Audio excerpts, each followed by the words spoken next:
Mesdames, Messieurs, bonjour et bienvenue à l'actualité du jour. En marge de la journée ville morte annoncée par la plateforme C64 ce 3 juin contre les projets des changements de la Constitution, la police nationale congolaise a renforcé son dispositif sécuritaire à Kinshasa afin de prévenir tout trouble à l'ordre public et de permettre à la population de vaquer librement à ses occupations. À Goma, Madame Anne Ansia, représentante de l'OMS en RDC, a échangé avec les autorités sanitaires provinciales de l'F-123 sur les dispositifs déjà déployés dans la lutte contre la maladie à virus Ebola dans la province du Nord Kivu. C'est tout pour les sommaires.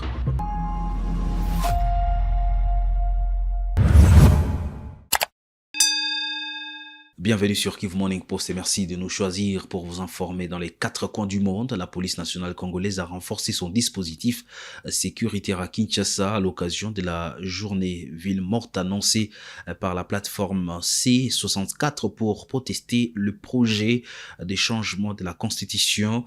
Le commissaire provincial Israël Kantou a réuni les responsables des unités de police pour prévenir tout trouble à l'ordre public et garantir la libre circulation des habitants. La police promet d'intervenir contre toute attaque visant les civils ou leurs biens. Quand vous allez déployer les hommes, restez derrière vos hommes-là. Contrôlez les exécutions. Il faut éviter tout dérapage. Tout acte qui peut faire énerver la population, il faut éviter. Ça veut dire quoi? Il ne faut pas se mettre à interpeller les gens pour le plaisir. Si ils sont en train de marcher et qu'il n'y a pas de débordement, et que vous avez donné ordre de dispersion, il ne faut pas prendre des initiatives malheureuses qui peuvent vous coûter de l'or.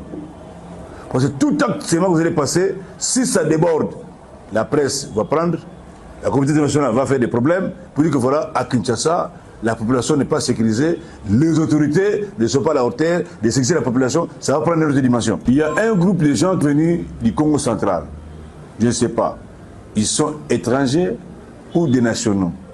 Des nationaux de quelle tribu, de quelle province, entre guillemets, mais venus du Congo central, avec la seule mission de déstabiliser la sécurité à Kinshasa. Comment? Ils vont commencer à poser des actes, ils vont faire énerver la population.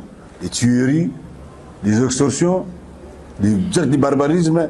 Donc vous devez être à mesure d'arrêter ces gens-là, les décourager, ils déjeuner des manches, multiplier les actions. Donc la présence des policiers dans des lieux de forte concentration humaine, dans des lieux où il y a des manifestations, vous devez être là. Appelez ou ne pas appeler, vous devez être là. Je l'ai dit au sommaire, Madame Anne Ansia, représentante de l'Organisation mondiale de la santé OMS en RDC, a rencontré les autorités sanitaires provinciales de la F-123 à Goma, dans la province du Nord Kivu. Cette séance de travail avait pour objectif de faire le point sur les dispositifs déjà mis en œuvre dans le cadre de la lutte contre la maladie à virus Ebola dans cette région. Le portail du gouvernorat du Nord Kivu était grandement ouvert pour recevoir une hôte de marque des Nations Unies. C'est la représentante de l'Organisation mondiale de la santé en République démocratique du Congo ce mardi 26 mai 2026. Madame Anne Ansia, c'est elle, est à Goma en provenance de Bunia, où elle est porteuse de la mission de riposte contre l'épidémie à virus Ebola. En échange avec l'autorité provinciale, Anne Ansia s'est dit satisfaite des dispositions d'accompagnement de prévention prises par l'autorité de l'F-123 et le service technique de la santé en province du Nord Kivu. Donc je suis à Goma avec un double objectif. Mon premier objectif est bien sûr de me rendre compte de la situation sanitaire de Goma et de la province du Nord Kivu et de voir quels sont les défis que rencontrent les autorités provinciales et auxquelles l'OMS peut éventuellement travailler en collaboration avec les autorités provinciales de la santé pour répondre à ces défis. Le deuxième objectif, qui était inattendu mais qui depuis le 15 mai est devenu une réalité très importante, c'est bien sûr l'épidémie de la maladie à Ebola Budibunjo qui sévit particulièrement en Ituri, mais qui, de par une transmission assez importante, a déjà aussi apporté des cas dans la ville de Goma, notamment. Donc, je suis venue voir et écouter les autorités sanitaires provinciales pour savoir quels sont les mécanismes de réponse qui ont déjà été mis en place vis-à-vis de ce cas importé, quels sont les mécanismes de prévention, de protection de la population qui sont en place, quelle est l'analyse de la situation épidémiologique qui est faite, comment s'est fait la prise en charge des cas, et pour voir tous les piliers très spécifiques d'une préparation et d'une réponse à une épidémie d'Ebola qui ont déjà été mis en place, quels sont les défis qui sont encore à résoudre et comment nous pouvons travailler ensemble, les autorités sanitaires provinciales, l'Organisation mondiale de la santé et tous les autres partenaires nationaux et internationaux pour répondre aux défis qui sont persistants, pour être sûr que nous continuons à contrôler la transmission de l'épidémie, que nous arrivons à rompre cette chaîne de transmission et que nous pouvons protéger les populations de la République démocratique du Congo, où qu'elles soient, où qu'elles vivent, et sauver les vies qui doivent être sauvées. Vous avez rencontré les services techniques du secteur médical. Quelles sont vos réactions rapides? Est-ce qu'il y a eu de préalable ou est-ce qu'il y a eu quelques dispositions qui étaient techniques que vous avez rencontrées, qui vous ont marqué? Alors donc pour le moment, j'ai surtout rencontré les autorités provinciales de la santé qui sont à mes côtés aujourd'hui et l'équipe qui fait la gestion de l'incident, comme on dit dans le terme à nous. Et donc j'ai vu qu'il y a déjà beaucoup de mesures qui ont été mises en place et d'autres mesures qui certainement devront être renforcées. Ce que je pense, c'est que nous sommes, comme je l'ai dit, nous avons un cas importé, mais nous devons renforcer la préparation pour être sûr que s'il devait y avoir des autres cas, vous savez qu'il y a un mouvement de population qui est important, qu'il y a des zones de conflit et que tout ça effectivement peut rendre parfois le contrôle un peu difficile, mais que nous essayons de mettre toutes les mesures que nous avons et que nous connaissons, c'est la 17e épidémie d'Ebola en République démocratique du Congo, que nous puissions être sûrs qu'elles soient toutes mises en place de nouveau afin de renforcer le niveau de préparation de la province et que nous puissions protéger les populations. Bien sûr, non, il faut mobiliser beaucoup plus la réponse au niveau provincial, national et international. C'est très clair. Le foyer, l'épicentre de l'épidémie se trouve à Bunia, où la situation malheureusement n'est pas encore contrôlée. Donc c'est vrai que pour le moment, beaucoup d'attention, moi j'étais à Bunia aussi, beaucoup d'attention vont sur Bunia, mais la préparation est travaillée, comme je l'ai dit, sur éviter d'étendre la transmission de l'épidémie. C'est un travail qui est extrêmement important. Et nous savons que le Nord Kivu est la deuxième province qui est atteinte en République démocratique du Congo et que donc il y a lieu qu'une mobilisation supplémentaire de ressources et de partenaires se fasse également pour la province du Nord Kivu. Peu avant dans la matinée, Madame Anne Ancia a visité le centre de formation continue du Nord Kivu pour s'enquérir des mesures en cours en vue d'apporter un accompagnement objectif, mettre fin à cette épidémie à virus Ebola. Occasion pour le chef de division Dr Biankizikiko, entouré de son staff technique de la santé, d'expliciter ici le travail fait déjà. Dr Bia peint ici le tableau épidémiologique, c'était avant de saluer l'arrivée à Goma du numéro 1 de l'OMS en République démocratique du Congo. Face à l'épidémie d'Ebola, Boudiou, signalée dans certaines zones de l'Ituri, dans le nord-ouest de la RDC, les écoles de Bunia renforcent les mesures de vigilance sanitaire afin de prévenir toute propagation du virus en milieu scolaire. Plusieurs établissements ont instauré le lavage obligatoire de mains, le contrôle systématique de la température à l'entrée ainsi que des séances de sensibilisation destinées aux élèves et aux enseignants. Pour accéder à certaines écoles de Bunia, ces gestes simples peuvent sauver plusieurs vies face au virus Ebola. Après la note d'instruction du gouverneur militaire de l'Ituri sur les mesures préventives, les dispositifs sanitaires sont renforcés dans le milieu scolaire. Vous avez constaté qu'il y a des dispositifs de lave-mains partout devant les salles de classe. Il y a des affiches sur les murs. Et tout ça, c'est pour montrer aux enfants que cette épidémie existe et elle est mortelle. Et elle est choisie par l'âge. Nos médecins tombent, les enfants tombent. La cour intérieure de l'école secondaire, du primaire et des maternelles, ces cours sont désaffectés au quotidien, donc du lundi au samedi. Conscient de la dangerosité du virus, les élèves respectent scrupuleusement le geste barrière. On nous informe chaque jour de la situation et on nous aide à prendre conscience que c'est très dangereux ce qui se passe. Nous nous protégeons en portant les masques que nous avons. Tous les élèves ont des masques.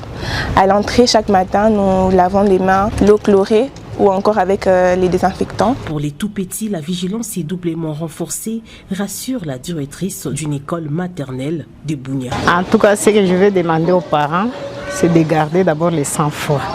Nous savons très bien qu'il y a cette maladie-là, d'Ebola. Nous demandons seulement de prendre les mesures barrières. Et c'est ce qui se passe chez nous, même ici à l'école maternelle. Nous avons les lave-mains partout devant les portes et nous demandons aux enfants de se laver les mains chaque fois. Rappelons que le gouvernement congolais et ses partenaires travaillent d'arrache-pied pour stopper la propagation de l'épidémie d'Ebola à travers la province de l'Ituri, actuellement déclarée épicentre du virus Ebola Budi-Bundio, qui ne dispose jusque-là ni vaccin ni traitement approprié. Le gouverneur du Bas-Ouélé, Mike David Mokeni, procédera au lancement officiel des travaux de construction du stade moderne de Bouta. C'est lundi 1er juin 2026. La population est invitée à participer à cette cérémonie historique qui marque une nouvelle étape dans le développement sportif de la province. Reportage. Nous sommes aujourd'hui ici sur ce terrain avec l'équipe de communication pour voir les travaux qui s'effectuent. L'équipe qui travaille ici, elle a maintenant l'étape de terrassement pour égaliser le niveau de terrain. Depuis Boutebanda, tout le monde a monté pour ça. C'est l'ongay tout plus à stade, Mike David Mokeni. aza mokonzi moko aza motema munene aza motema malamu parce que eloko abwena esalema te. C'est pour la première fois tout le monde a base de l'ende to féliciter, to remercier, to ye ko betela maboko vraiment aumela kende liboso. C'est lundi, le gouverneur Mike David Mokeni lancera les travaux de construction de ces plus beaux stades de la Grande Orientale.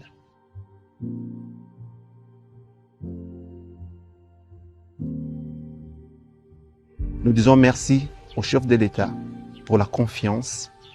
Merci au gouverneur de province pour ses initiatives pour faire avancer cette belle province.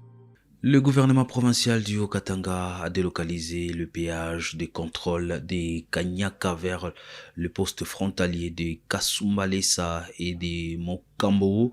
La décision a été prise jeudi à Lubumbashi lors de la réunion du Conseil de ministres provinciaux.